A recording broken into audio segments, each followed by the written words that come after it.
একটা ফলাফল চূড়ান্ত চলবে, আমরা কিচ্ছু জানি না। এর জন্য দায়ী যদি সরকার না হয় তাহলে আর কে হবে? না দেখুন, আমরা তো শিক্ষিত ছেলে, আমরা মানে এমন একটা সেই মধ্যবিত্ত সমাজের একটা এমন অসুবিধা, তারা কলম পেশা চাকরি করতেই বেশি পছন্দ করে। যখন তাদের কাছ থেকে জিজ্ঞেস করা হচ্ছে যে কি হচ্ছে, তারা বলছে ইলেকট্রিকের সমস্যা, যে কাজ চলছে। তারা ঘর থেকে যখন বেরিয়ে দেখতে চাইছে, বলছে যে না, সিকিউরিটি রিজন আছে, আপনারা এই ঘরেই থাকুন। তো এই কারণের জন্য ওরা সিদ্ধান্ত নিয়েছে, যতক্ষণ না পর্যন্ত যোগ্য গ্রুপ সি গ্রুপ ডি শিক্ষাকর্মীদেরকে লিস্ট পাবলিশ করা হবে এবং যোগ্য গ্রুপ সি গ্রুপ ডি কর্মীদের ওএমআর পাবলিশ করা হবে, ততক্ষণ তারা নির্জল আমরণ অনুষ্ঠান চালাবেন এবং আমরা বাইরে এখানে অবস্থান করছি। নমস্কার, নিউজ ইভেনাই আপনাদের স্বাগত জানাই। আমি মৌমিতা রয়েছি আপনাদের সঙ্গে। শুরু করছি হোক আওয়াজ সঙ্গে মৌমিতা। রাজ্যে অতি কষ্ট করে চাকরি পেয়েছিলেন অসংখ্য যুবক যুবতী, অতি কষ্ট করে সরকারি চাকরি মিলেছে এবং কথা এখন বলে যে সরকারি চাকরি পাওয়া মানে ভগবানের দেখা পাওয়া। সেই সরকারি চাকরি মিলল, কিন্তু কোনো রকম চুরি চামারি, কোনো রকম অযোগ্যতা প্রমাণ না হয়েই চলে গেল সেই চাকরি। 2016 সালে পুরো প্যানেলটাই বাতিল করে দিয়েছে সুপ্রিম কোর্ট। কারণ পুরো প্যানেলটাই বাতিল করে দেওয়া হয়েছে, কারণ পুরো প্যানেলটাই অযোগ্যদের, এবং একই সঙ্গে গ্রুপ সি গ্রুপ ডি তাদেরকেও কিন্তু বাতিল করে দেওয়া হয়েছে, তাদেরও চাকরি আর নেই। কবে মিলবে সেই চাকরি? আদপে কেন চলে গেল? কেন যোগ্য অযোগ্যের ওএমআর সিট প্রকাশ্যে এলো না? কেন মিরর ইমেজটা সামনে আনা হলো না? এই প্রশ্নটা বারংবার করছেন চাকরিহারারা এবং একই সঙ্গে বলছেন 7-8টা বছর চাকরি হয়ে গেছে, তাদের সংসার রয়েছে, কিভাবে চালাবেন? তাদের রুটি রুজি এবার চলে গেছে, তাই তারা এবার রয়েছেন রাজপথে। দেখতে পাচ্ছেন প্রত্যেকে রয়েছেন রাজপথে।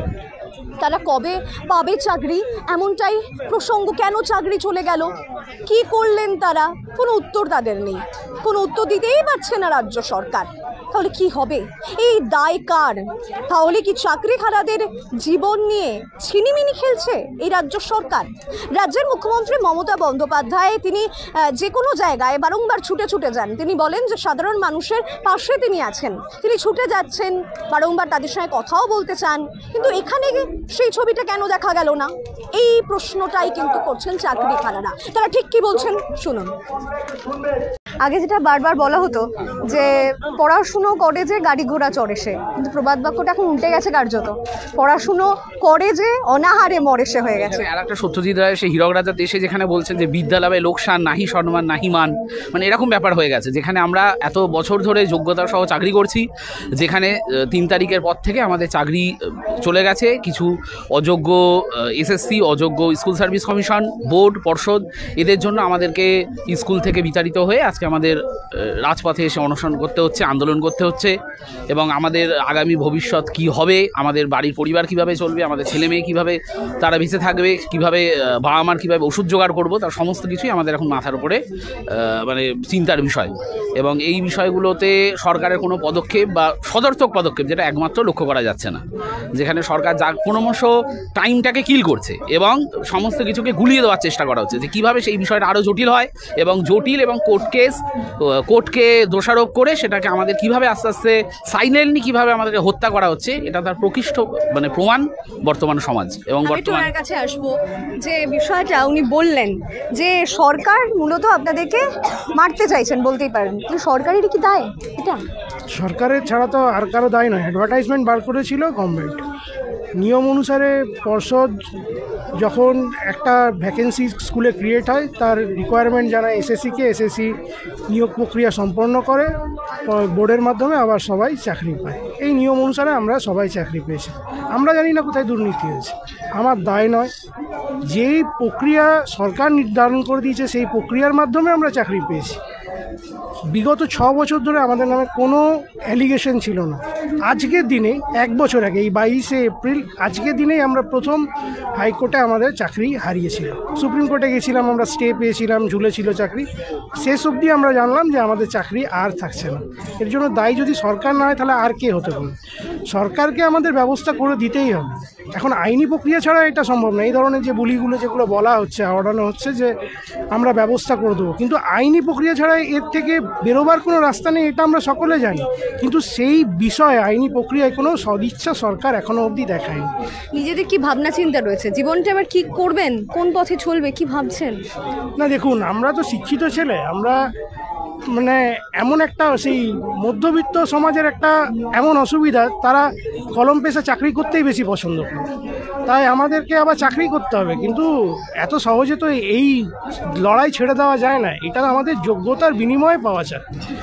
যে মেরিট লিস্ট প্রকাশিত হয়েছিল, হয়তো তার মধ্যে টেন্টেড আছে, নন টেন্টেড আছে, আনটেন্টেড যেটাকে বলা হয় আছে, কিন্তু সরকার যখন হলফনামা দিয়ে জানাচ্ছে যে আমার যে লিস্ট আছে তার মধ্যে এতজন ক্যাটাগরি ওয়াইজ র্যাঙ্ক জাম বা ওএমআর বিকৃতি, মার্কস ম্যানিপুলেশন, তাহলে তার মধ্যে থেকে বার করে বাকিদেরকে যোগ্য বলা, এটা কেন সম্ভব নয় সরকারের পক্ষে? এটা আমাদের সাথে দ্বিচারিতা হচ্ছে, আর কিছুই না। আমি আমাদের কাছে একটু আসবো। একটা কথা বলি, যে 22 লক্ষ পরীক্ষার্থী 2016 সালে, যেখানে গ্রুপ সি, গ্রুপ ডি, 9, 10 এবং 11, 12, তার ভেতরে আমাদের গ্রুপ সি, গ্রুপ ডিতে 19 লক্ষ ছেলে মেয়ে পরীক্ষা দিয়েছে। 19 লক্ষের ভেতরে মাত্র 3600 জন আমরা যারা যোগ্যতা নিজেদেরকে প্রমাণ দিয়ে চাকরিতে জয়েন করেছি।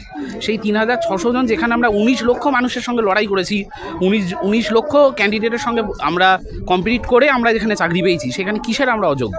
এই অযোগ্য কেন আমাদের বলা হচ্ছে সেটা অবশ্যই সরকারকে প্রমাণ করতে হবে, এবং এদের ভুল কাজকর্ম, ভুল নীতির জন্যই আমাদের এই আজকের পথে বসতে হয়েছে। রাজ্যের মুখ্যমন্ত্রী বলেন এই রাজ্যে শিক্ষা আছে, চাকরি আছে, সবই ব্যবস্থা তিনি করেছেন। কি বলবেন, এই তার নমুনা?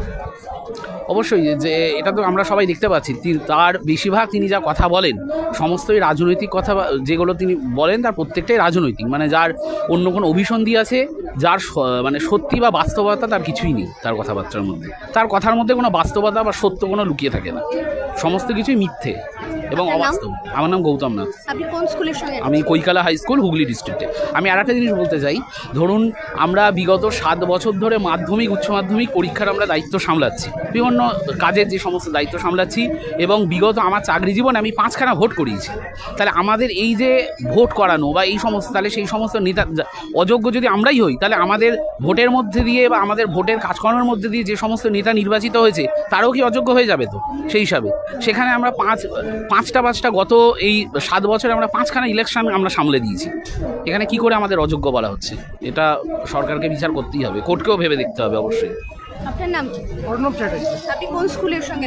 আমি বান্দোয়ান মানজোড়া, পুরুলিয়া জেলা। আচ্ছা, আপনি কোন সাবজেক্ট? আমরা তো শিক্ষাকর্মী। আচ্ছা, রাজ্য সরকার কি আপনাদের নিয়ে খেলছে, আপনাদের জীবন নিয়ে? দেখুন, আমাদের যোগ্যদের নিয়ে অনেকদিন ধরেই খেলা হচ্ছে। আমরা যোগ্য শিক্ষাকর্মীরা গতকাল থেকেই আমরা এখানে অবস্থান করছি। আমরা মূলত এসেছিলাম, আমাদের যে গত 17ই এপ্রিল আমাদের পর্ষদের যে MA ফাইল করা হয়েছিল সুপ্রিম কোর্টে, সেখানে শিক্ষকদের জন্য একটা টেম্পোরারি রিলিফ তারা পেয়েছে 31শে ডিসেম্বর পর্যন্ত পঠন পাঠন চালানো। কি উদ্দেশ্যে না, তাদের জন্য তাদের বোর্ডের সওয়াল ছিল যে স্টুডেন্টদের পঠন পাঠন ব্যাহত হচ্ছে, সেই জন্য শিক্ষকদের এই টেম্পোরারি ছাড়টা দেওয়া হোক। কিন্তু তারা সেখানে শিক্ষাকর্মীদের কথা একবারও বলেননি।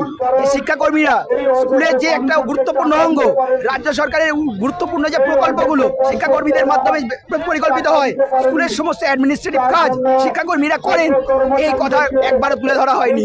একটা স্কুলে 500 জন স্টুডেন্ট পিছু প্রায় 10-12 জন শিক্ষক থাকে, কিন্তু একটা স্কুলে 500 কেন 1000 জন স্টুডেন্ট থাকলেও একজন মাত্র গ্রুপ সি বা একজন গ্রুপ ডি কাজ করে যান। এই বিষয়গুলো কেউ তুলে ধরেননি, যার ফলে আমাদের আজকে এই অবস্থা।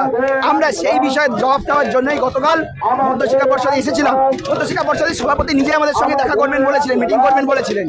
আমরা যখন ভিতরে গিয়ে এই বিষয়গুলো জানতে চাই এবং ভবিষ্যতে এরপরে তারা আমাদের নিয়ে কী ভাবছেন সে বিষয়ে জানতে চাই, তারা কোনো সদুত্তর দেয়নি, কিছুই বলতে চাননি। তারা বলছেন দেখছি, আইনি পরামর্শ চলছে ইত্যাদি কথা বলে এড়িয়ে গিয়েছেন। তাই আমাদের 8 জন সহকর্মী বন্ধু যারা ঢুকেছিলেন, তারা গতকাল সন্ধ্যা থেকেই প্রায় 20 ঘন্টা হয়ে গেল আমরণ অনশন চালাচ্ছেন, এবং একটা নির্লজ্জ বহিঃপ্রকাশ দেখা যাচ্ছে সরকারের। আজ সকালবেলা প্রায় 3 ঘন্টা হয়ে গেল তারা যে ঘরটায় বসে অনশন করছিলেন সেই ঘরে ইলেকট্রিসিটি নেই, ইলেকট্রিসিটি বন্ধ করে দেওয়া হয়েছে। যখন তাদের কাছ থেকে জিজ্ঞেস করা হচ্ছে যে কি হচ্ছে, তারা বলছে ইলেকট্রিকের সমস্যা, যে কাজ চলছে। তারা ঘর থেকে যখন বেরিয়ে দেখতে চাইছে, বলছে যে না, সিকিউরিটি রিজন আছে, আপনারা এই ঘরেই থাকুন। এই কারণের জন্য ওরা সিদ্ধান্ত নিয়েছে যতক্ষণ না পর্যন্ত যোগ্য গ্রুপ সি, গ্রুপ ডি শিক্ষাকর্মীদেরকে লিস্ট পাবলিশ করা হবে এবং যোগ্য গ্রুপ সি, গ্রুপ ডি কর্মীদের আমাদের ওএমআর পাবলিশ করা হবে ততক্ষণ তারা নির্জলা আমরণ অনশন চালাবেন এবং আমরা বাইরে এখানে অবস্থান করছি। আপনাদের শুনছিলাম আমি যেটা স্লোগান ছিল উই ওয়ান্ট জাস্টিস, এই জাস্টিস কথাটা উঠে এসেছিল অভয়ার সময়, অভয়ার ঘটনা থেকে, এবং দেখা গিয়েছে যে ডাক্তারবাবুরাও আপনারাও আপনাদের সঙ্গে রয়েছে, আপনাদের আন্দোলনের সপক্ষে রয়েছেন। কি বলবেন এই সরকারের জীবনে সব থেকে জাস্টিস মেলে? জাস্টিস শব্দটার অর্থ হচ্ছে বিচার। আমাদের সঙ্গে যে অবিচারটা হয়েছে আমরা তার বিচার চাই, সেই জন্যই আমরা উই ওয়ান্ট জাস্টিস বলছি। এবং আমাদের সঙ্গে ডাক্তারবাবুরা এসছেন, শুধু ডাক্তারবাবুরা কেন, আমরা সমাজের সকল শুভবুদ্ধি সম্পন্ন মানুষের সমর্থন চাই।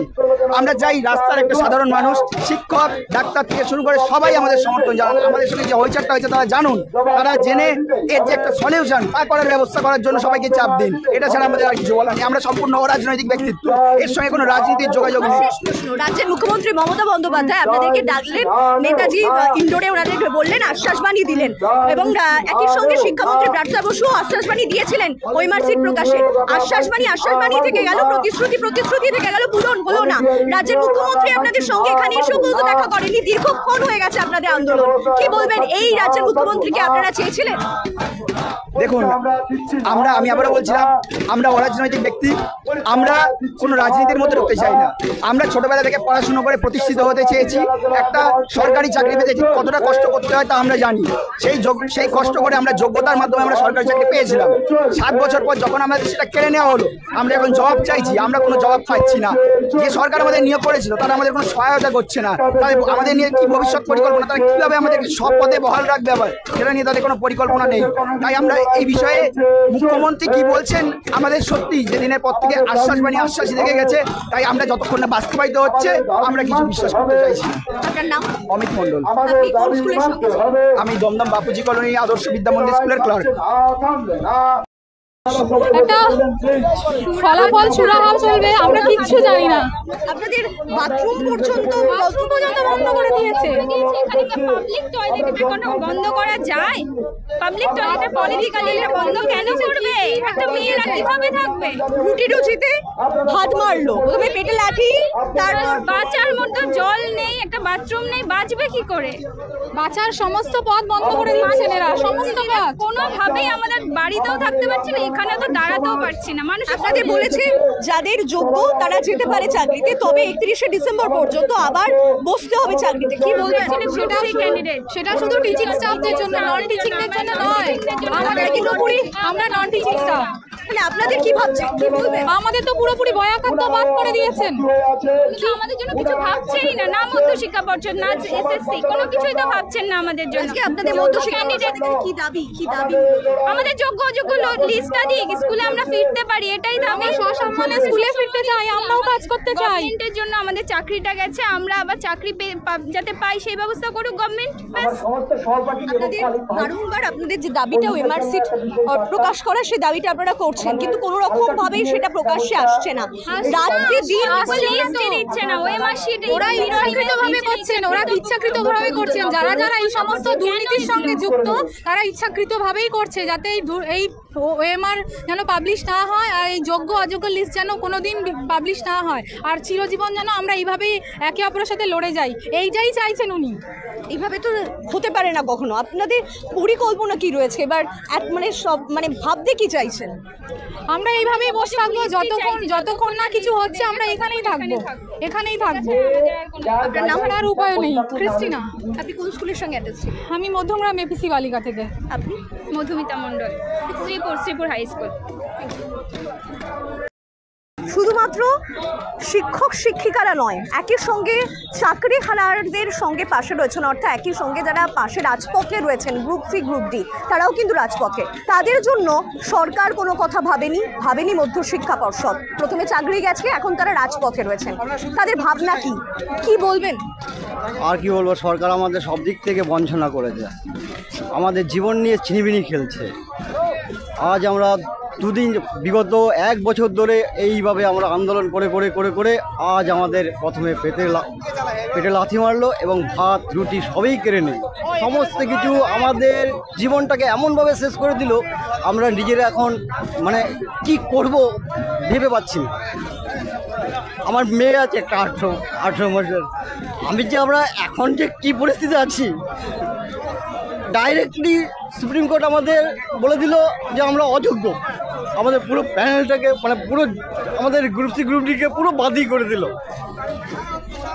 মানে কি বলবো যে সরকার আমাদের জন্য যদি একটু চিন্তা করতো, ভাবনা করতো যে না এদের যোগ্য অযোগ্য লিস্টটা যদি আমি দিয়ে দেই তাহলে এরা বেঁচে যায়, অন্তত যোগ্যগুলি বেঁচে যায়, কিন্তু সেই জিনিসটাও ওরা করলো না।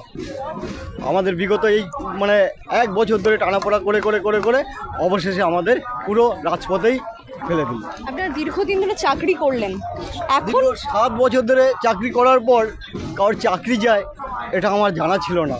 আমার বিগত এত বছরের পড়াশোনা করে আমরা যে 7 বছর চাকরি করার পর আমরা যে পড়াশোনা আমাদের এই অবস্থা আসবে, চাকরিটা যে চলে যাবে, আমরা কেউ কল্পনাও করতে পারিনি। আপনাদের জন্য তো কিছুই ভাবেনি সুপ্রিম কোর্ট, যে চাকরি দেওয়ার মানে আবারও যে যোগ্য অযোগ্যের যে পরীক্ষা সেটা শিক্ষক শিক্ষিকাদের জন্য ভেবেছে, আপনাদের জন্য সেটাও ভাবেনি। কি বলবেন, কেন ভাবলো না, কি মনে করেন? এতে আমাদের সরকারের সম্পূর্ণ গাফিলতি আছে, তার সাথে সাথে সুপ্রিম কোর্টের সম্পূর্ণ গাফিলতি আছে। যদি সুপ্রিম কোর্ট সঠিকভাবে চাপ দিত, যারা অযোগ্য তাদেরকে বের করে দিয়ে লিস্টটাকে, যারা যোগ্য তাদের লিস্টটাকে দিয়ে দিতে, এবং যারা করাপশন করেছে যেই সব দপ্তরগুলি, সেই সব দপ্তরগুলি কর্মচারীদের যদি সাজা দিত, তাহলে বুঝতাম না সুপ্রিম কোর্ট ঠিক রায় দিয়েছে। কিন্তু এই রায়টা আমরা কখনোই মেনে নিতে পারছি না। রাজ্যের মুখ্যমন্ত্রী মমতা বন্দ্যোপাধ্যায় কোথাও আগুন লাগলেন চলে যান, কারোর অসুস্থতা হলে চলে যান, কেউ ধর্ষণ হলে তার জন্য দেখতে যান, তার জন্য টাকা একটা বরাদ্দ করে দেন। আপনাদের অবস্থা তো মানসিকভাবে এক প্রকার, আপনাদের অবস্থা শেষ মানসিক দিক দিয়ে। আপনারা রাজপথে, আপনাদের জন্য একবারও আসেননি রাজ্যের মুখ্যমন্ত্রী, কিছুই বলেননি। কি বলবেন, এরকম সরকার আপনারা চেয়েছিলেন? কখনোই না, কখনোই এরকম সরকার আমরা চাইনি। এই সরকারকে আমরা ধিক্কার জানাই, আমরা সকলে ধিক্কার জানাই।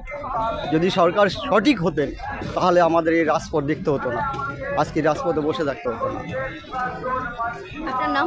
স্বপন সরকার। আপনি কোন স্কুলের সঙ্গে যুক্ত ছিলেন? আমি পশ্চিম মেদিনীপুর কেশিয়ারি চাকলা জুনিয়র হাই স্কুলের non teaching group D staff. যোগ্য অযোগ্যর মেরুর তালিকা প্রকাশ করার প্রতিশ্রুতি দিয়েছিলেন রাজ্যের শিক্ষামন্ত্রী ব্রাত্য বসু, কিন্তু সেই মেরুর তালিকা প্রকাশ্যে আসেনি। তিনি জানিয়েও দিয়েছেন যে এখন আর সেই তালিকা প্রকাশ্যে আসবে না। একই সঙ্গে যে এসএসসির চেয়ারম্যান সিদ্ধার্থ মজুমদার, তিনিও কোনো কথা বলতে চাইছেন না চাকরিহারাদের সঙ্গে। তাহলে কি হবে? অন্যদিকে বামেরা তারা বলছেন রাজপথে আছি, অন্যদিকে রামেরা তারা বলছেন রাজপথে আছি। মুখ্যমন্ত্রী মমতা বন্দ্যোপাধ্যায় বলছেন আমি প্রতিশ্রুতি দিচ্ছি, তাহলে এই প্রতিশ্রুতি, অন্যদিকে একই সঙ্গে বলছেন সবার পাশে আছি, কিন্তু প্রতিশ্রুতি পাশে থাকা তো থাকছে, তাহলে তাদের যে যোগ্য সহকারে পাওয়া যে চাকরিটা, সেই চাকরিটা কেন চলে গেল? ফিরিয়ে দেবে কে? তার দায়টা কার? আজকে হোক আওয়াজ সঙ্গে মৌমিতার এই প্রশ্ন আমাদের কিন্তু চলতেই থাকবে, হোক আওয়াজে এই প্রশ্ন আমাদের জারি থাকবেই। এখন এই পর্যন্তই, দেখতে থাকুন নিউজ 7i। आप देख रहे हैं न्यूज UNI।